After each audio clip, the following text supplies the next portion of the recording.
बहुत बड़ी शख्सियत, एक मजबूत आवाज,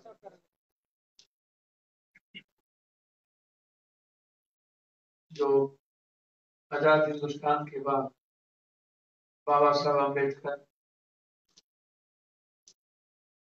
जैसे बहुत सारे लोग अंतिम व्यक्ति के लिए आवाज उठाते रहे, जिसमें हमारे बिहार के आदरणीय रामविलास पासवान जी थे, जिनका अंतिम समय में जिस तरीके से अपमान हुआ। भोला पासवान शास्त्री भी थे, जगजीवन राम जी भी थे, और आज काशीराम जी भी उस करीब कोई एक आवाज इस देश के करोड़ों वंचित प्रकाश अम्बेडकर जी थे, और एक न्यू सोच के साथ बिना जिंदगी की परवाह किए हुए जो इस दुनिया के सबसे बड़ा, मैं समझता हूँ हिंदुस्तान में इतना बड़ा अनडेमोक्रेटिक व्यक्ति, इतना बड़ा मानवतावादी विरोधी व्यक्ति, इंसानियत के नाम पर जो कलम,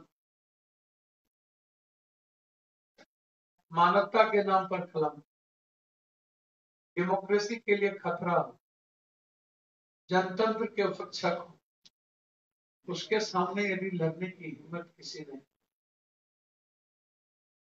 उत्तर प्रदेश के, जिनका नाम मैं नहीं लेना चाहता,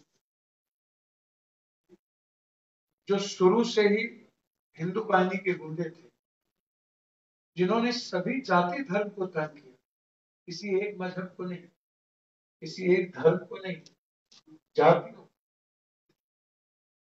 उसके खिलाफ जब कोई बोलने की हिम्मत नहीं, चंद्रशेखर जी हम लोगों के बीच, और ये लाइन्स बहुत बड़ी, बहुत दूर, ये बिहार तक नहीं, हिंदुस्तान के सांप्रदायिकता और जातीयता के खिलाफ, जिसकी कल्पना सुभाष चंद्र बोस, ज्योतिबा फुले, पेरियार, बाबा साहब अम्बेडकर, भगत सिंह, जिसकी कल्पना गांधी जी ने, ऐसे लोगों ने की, और आज भारत कंप्लीट रूप से एक ऐसे व्यक्ति के हाथ में आत्महत्या करने पर मजबूर हो गया है। मैं आपको वो दिखाता हूँ। अभी मधेपुरा का एक लड़का बेरोजगारी के चलते अभी जस्ट 10 मिनट पहले आत्महत्या कर लिया, पीजी लॉ कॉलेज का लड़का अरविंद कुमार के लिए, अभी जस्ट, और ने लिखा कि मैं तंगी के कारण खाने के लिए भी मेरे पास पैसे नहीं बचे, घर से कहते कहते थक के वो स्थिति नहीं थी, और उन्होंने आत्महत्या की। एक ऐसे व्यक्ति के हाथ में जो 1,44,000 यूथ को आत्महत्या करने पर मजबूर किया, ये प्राइम मिनिस्टर है, जो हिंदुस्तान में सबसे ज्यादा हिंसा इनके रीजन में दलितों पर हुआ, सबसे ज्यादा बलात्कारों की स्थिति आप उठा के देख लो, एक घटना नहीं है, हाथरस के बाद आधा दर्जन बलात्कार।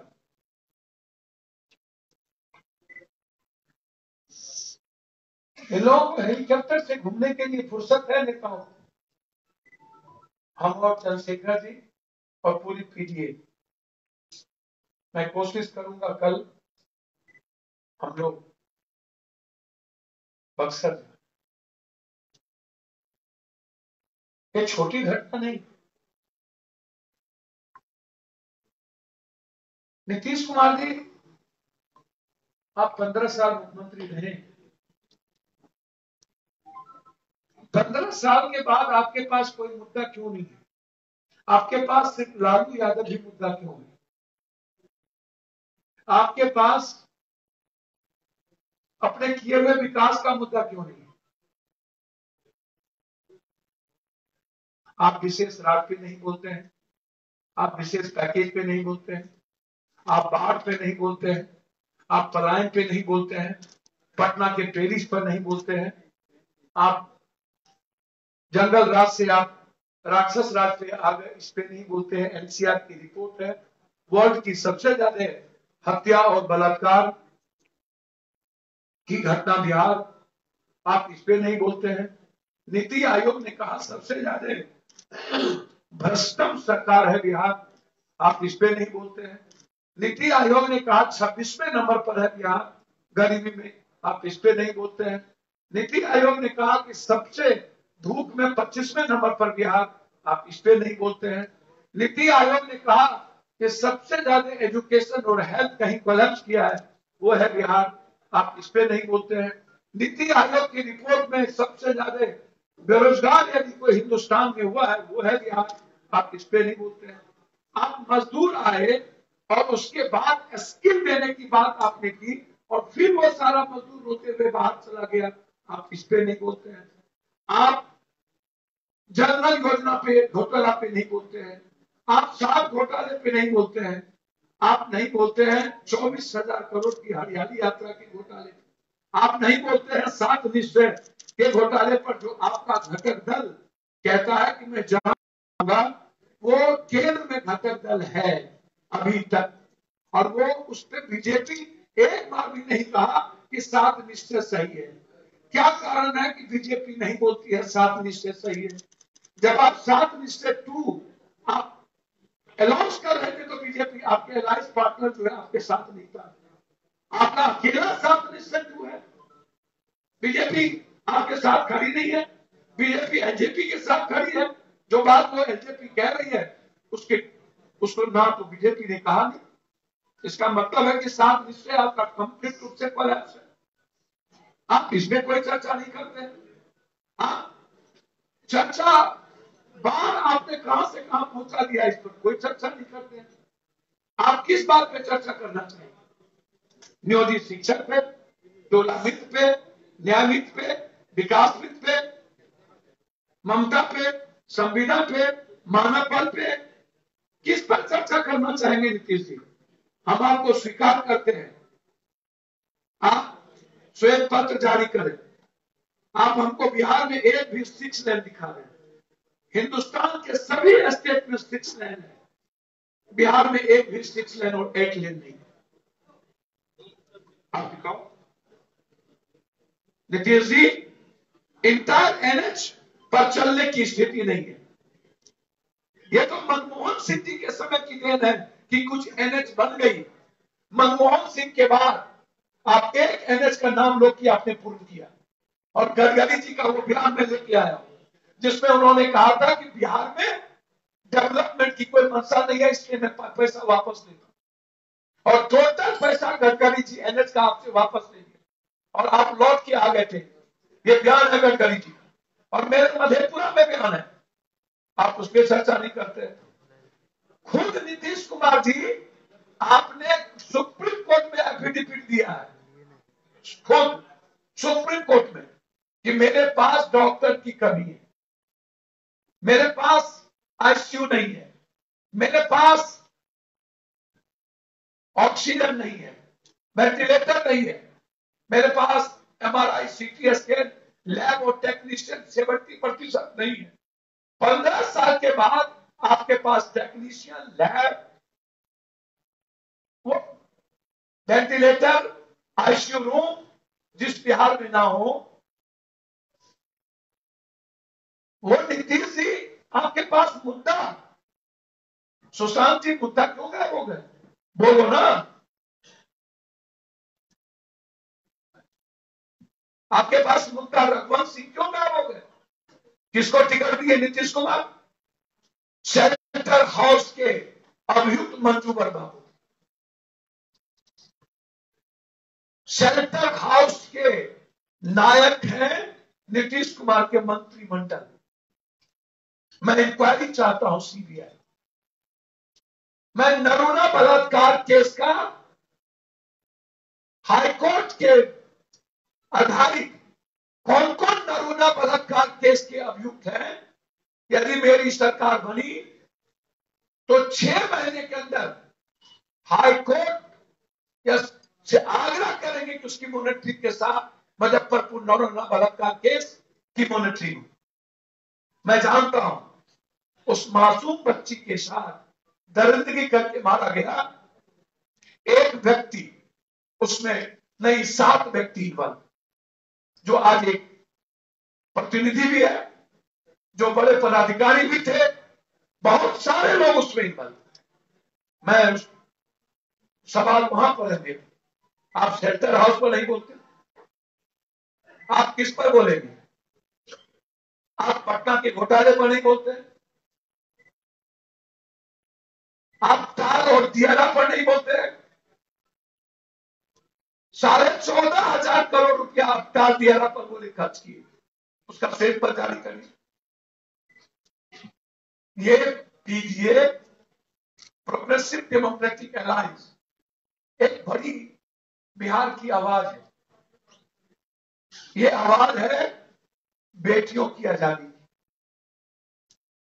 यदि मेरी भागीदारी की सरकार बनी, 3 महीने के अंदर बिहार की हर मां, हर बेटी, हर बहन रात के 12 बजे अकेले एक शहर से दूसरे शहर जाएगी। अन्यथा मैं पत्रकारों के सामने अनाउंस करता हूं कि मैं जिस भी जगहों पर रहूंगा उसको मैं रिजाइन कर दूंगा। फिर कभी दोबारा राजनीति में मैं बहुत कंप्लीट हूं, राजनीति का कोई शौक नहीं है, मैं राजनीति नहीं करूंगा, मैं कंप्लीट हो गया। मेरी पहली प्राथमिकता होगी इस बिहार की बेटी मां बहनों की सुरक्षा, पहली प्राथमिकता। सेकंड प्राथमिकता मेरी होगी 6 महीने के अंदर बिहार का जो सबसे अंतिम व्यक्ति है वो अपने को महसूस करे कि मैं इस बिहार का मुख्यमंत्री, और हर व्यक्ति पप्पू है, हर व्यक्ति पप्पू है, हर व्यक्ति पप्पू,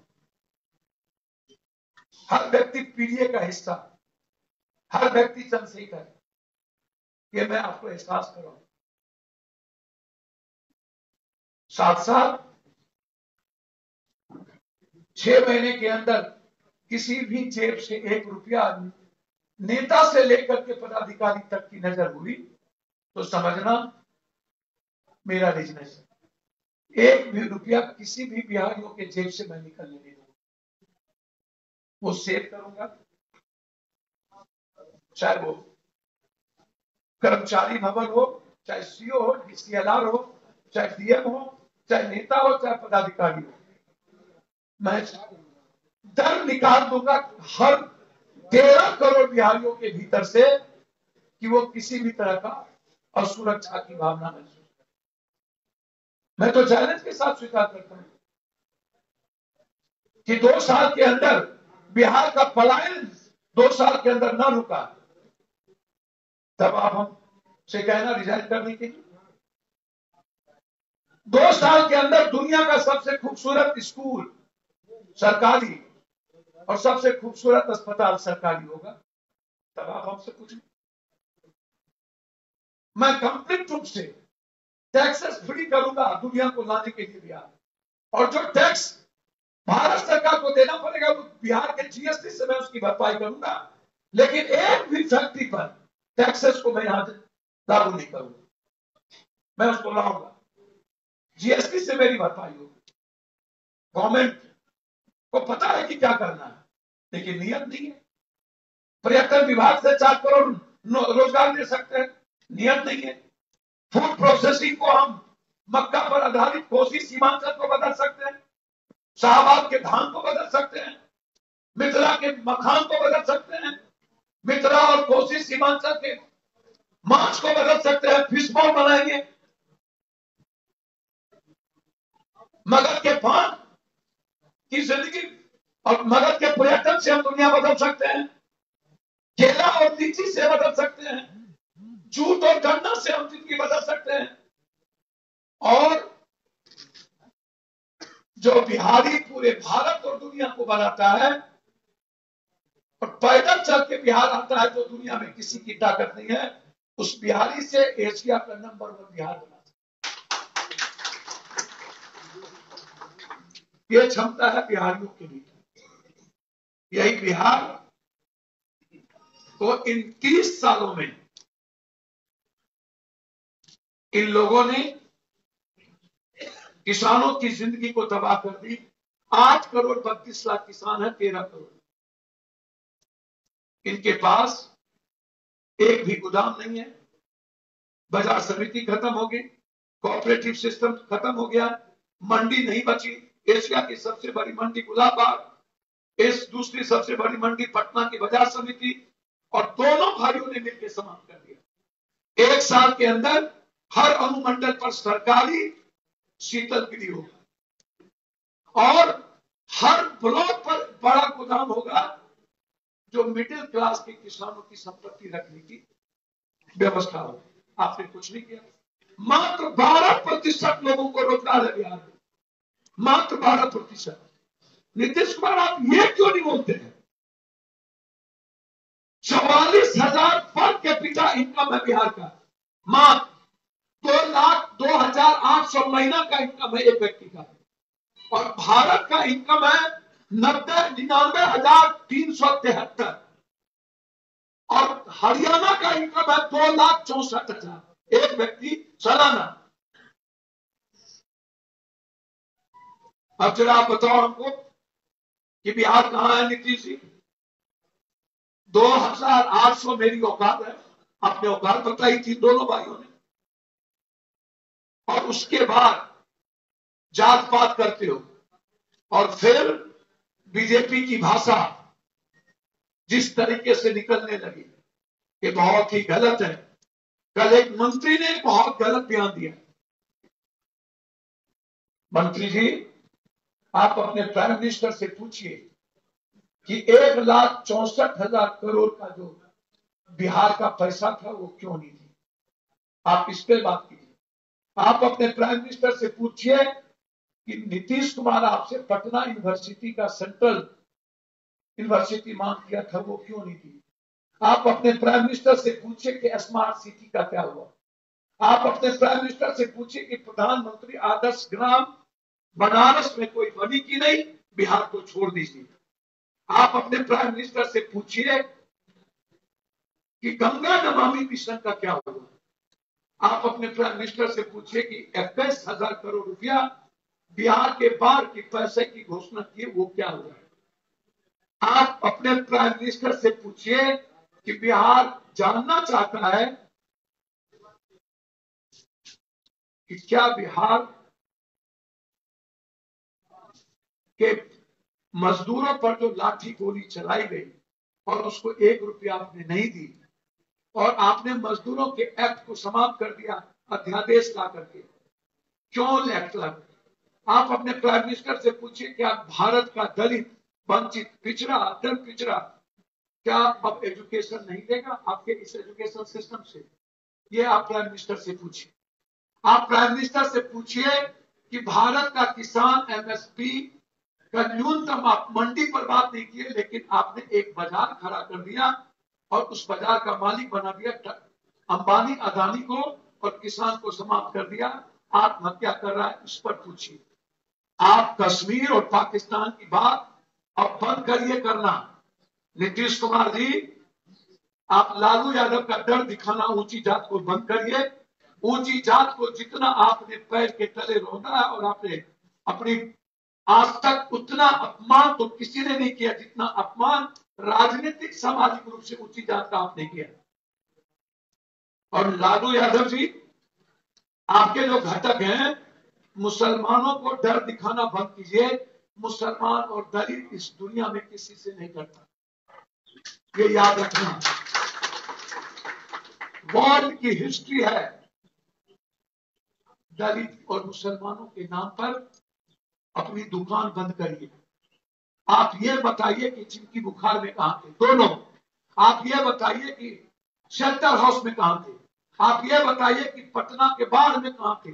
आप ये बताइए कि कोरोना वायरस में कहां थे। आप ये बताइए कि 18 जिलों में जो अभी बाढ़ है उसमें कहां थे। 56 लाख लोग बाढ़ में अभी प्रभावित है, आप कहां थे। सत्ता पक्ष और विपक्ष, इस बिहार में कोई अपना परिचय अपने पिता का देता है, कोई अपना परिचय अपने आका नरेंद्र मोदी का देता है। बिहार का यूथ चाहता है मेरा लीडरशिप खुद डायनेमिक और डैशिंग, मेरा लीडरशिप मैं डायरेक्ट बात कर सकूं, मेरा लीडरशिप गुजराती नहीं हो, मेरा लीडरशिप बिहारी हो, मेरा लीडरशिप ड्रोन से ना चले, मेरा लीडरशिप अनुकंपा में ना चले, मेरा लीडरशिप सांप्रदायिकता के उन्माद और जातीयता के उन्माद से ना चले, मेरा लीडरशिप बिहार के 13 करोड़ लोगों की आवाज हो, जहां ना तो जाति हो, ना तो मजहब और धर्म का को कहीं डर हो। ये चाहता है बिहार, और इसीलिए प्रोग्रेसिव डेमोक्रेटिक अलायंस सिर्फ बिहार के लिए नहीं, बिहार के हर व्यक्ति की आजादी के लिए। मैं आपको भरोसा देता हूं, मेरी थोड़ी भी हिस्सेदारी जनता ने यदि हम पर भरोसा दिया, हमने 3 साल बनाम 30 साल बनाम 3 साल प्रतिज्ञा पत्र, मैं फिर कहूंगा हिंदुस्तान के इतिहास में कोई व्यक्ति अपने एफिडेविट के साथ प्रतिज्ञा पत्र नहीं लाया, और मैं दोनों व्यक्ति को श्वेत पत्र जारी करने की चुनौती देता हूं। 3 बार जो नीतीश आप मुख्यमंत्री बने, आप वो अपना सामने लाइए, अगले बार जो बने वो सामने लाइए। पहली बार बने जंगल राज से, एनआरसी कहता है कि आप आज राक्षस राज हैं। दूसरी बार बने भ्रष्टाचार के आधार पर, तो नीति आयोग कहता है आप दुनिया के सबसे भ्रष्टतम सरकार है। तीसरी बार बने आप डीएनए 1 लाख आरक्षण के नाम पर, बैकवर्ड फॉरवर्ड के नाम पर, तो आरक्षण को लगभग 40% आरक्षण पे, बैकवर्ड दलितों के आरक्षण को नरेंद्र मोदी की सरकार ने खत्म कर दिया। क्या हुआ आरक्षण का नीतीश कुमार? मुस्लिम आरक्षण की बात छोड़ दीजिए, मैं एक एक जगह खड़ा हूं। 6 महीने के अंदर भारत सरकार जिसने 70 कमेटी की जितनी चीजें मुझ पर होगी, चाहे उसमें दलित हो, पिछड़ा हो, अगली जाति के हो, 10% आरक्षण का हो, मैंने आते ही कर्पूरी ठाकुर ने जिस आरक्षण को बिहार में लाने का काम किया था, और 70 कमेटी की जो रिपोर्ट है, उसको 6 महीने के अंदर लागू करूंगा। एक बात याद रखना, अन्ना हजारे का आंदोलन जो था, पता नहीं कौन सा आंदोलन था, और अरविंद केजरीवाल मुकेश अंबानी को गिरफ्तार नहीं कर सके, अरविंद केजरीवाल शीला दीक्षित के खिलाफ कुछ नहीं ला सके, और लोकपाल विधेयक नहीं ला पाए। 3 महीने के अंदर एक मजबूत लोकपाल बिहार को दूंगा, जिसमें सीएम भी लागू होगा, सीएम को 3 महीने के अंदर। 3 महीने में यदि मैं लोकपाल नहीं ला पाया, तो उसी दिन अपना इस्तीफा पीडीए के नेता को मैं थोप दूंगा कि आपको जिसको बनाना हो आप बनाए। बहुत क्लियर है, और उसमें इंक्लूडिंग सीएम होंगे।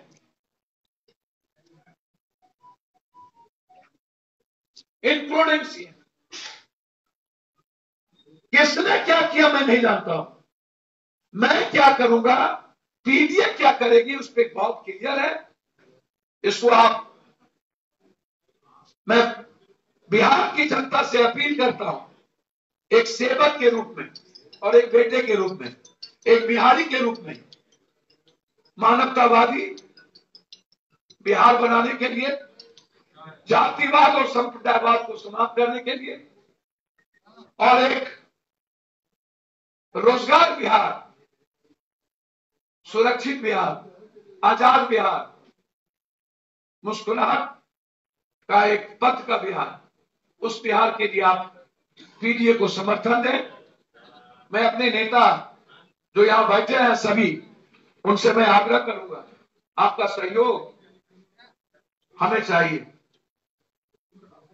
बगैर सहयोग के चंद्रशेखर जी, पीडीए के अध्यक्ष जी से मैं आग्रह करूंगा, आरक्षण मुक्ति मोर्चा के अध्यक्ष से, प्रकाश अंबेडकर साहब के अध्यक्ष और प्रवक्ता से, वसीम जी से, कि बिना किसी हिचक के आपके सहयोग की आवश्यकता है बिहार को, और खास तौर पर चंद्रशेखर जी, प्रकाश जी, आप दोनों से कि आपकी ताकत इन 30 साल के उन्मादी सरकार और उन्मादी विपक्ष से बिहार को बचाएगी। मैं ऐसा मानता हूं।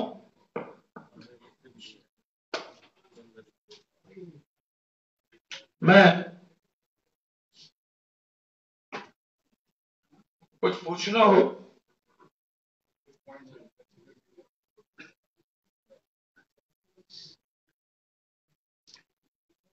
इसमें हमारे साथियों ने शराब मुक्त बिहार, दंगा मुक्त बिहार की बात की। जनाब, पहला संकल्प है मेरा, मैंडेटरी करूंगा मैं सीसीटीवी कैमरा 3 महीना के अंदर। हर 4 पोल पर सीसीटीवी कैमरा होगा।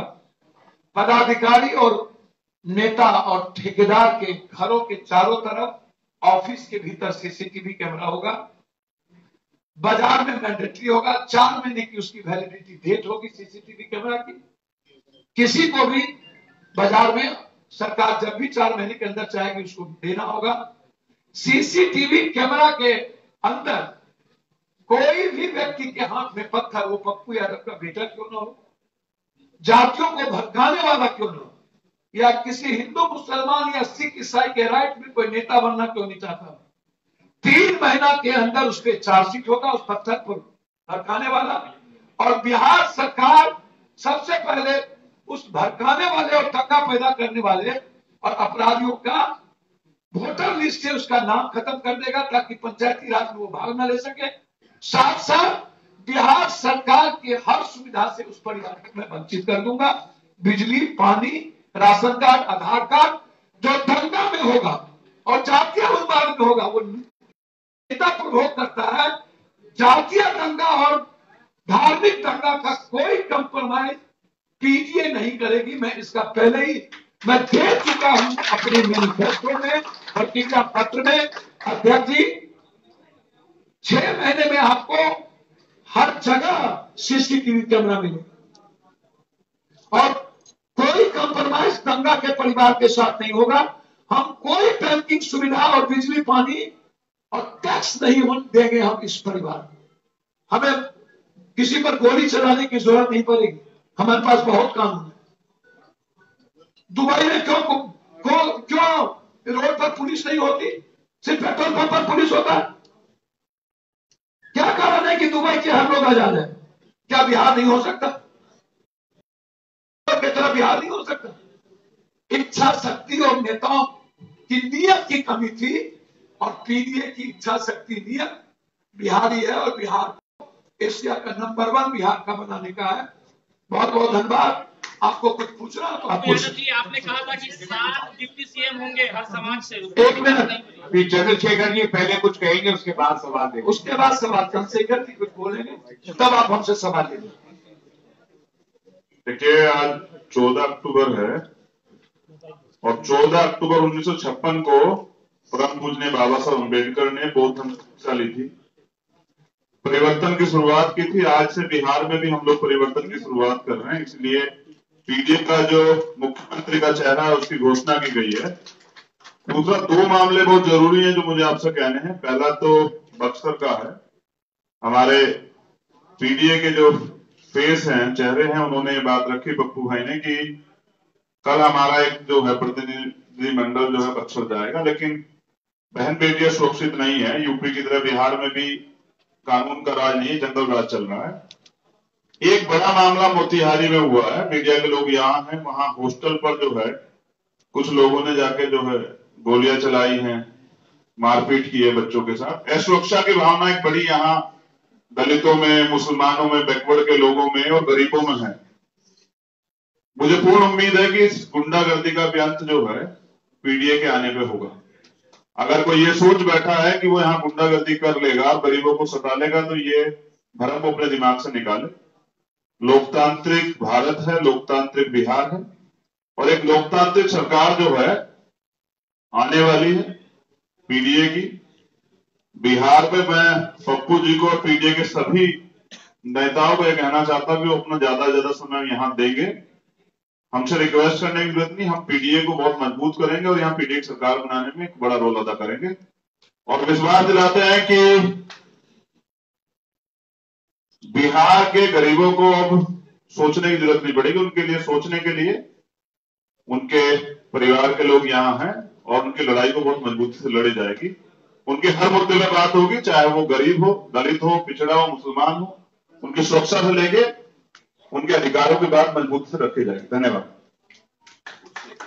7 सीएम के बारे में आपने कहा था कि हर समाज से, हर तबका के साथ डिप्टी सीएम होंगे हमारे। सर, उस पर बात आपने नहीं की। जब एक बार आपसे कह दी कि इस चुनाव के बाद यदि मेरी भागीदारी होगी तो निश्चित रूप से बहुत क्लियर हूं मैं उस पर, कोई बहस नहीं है।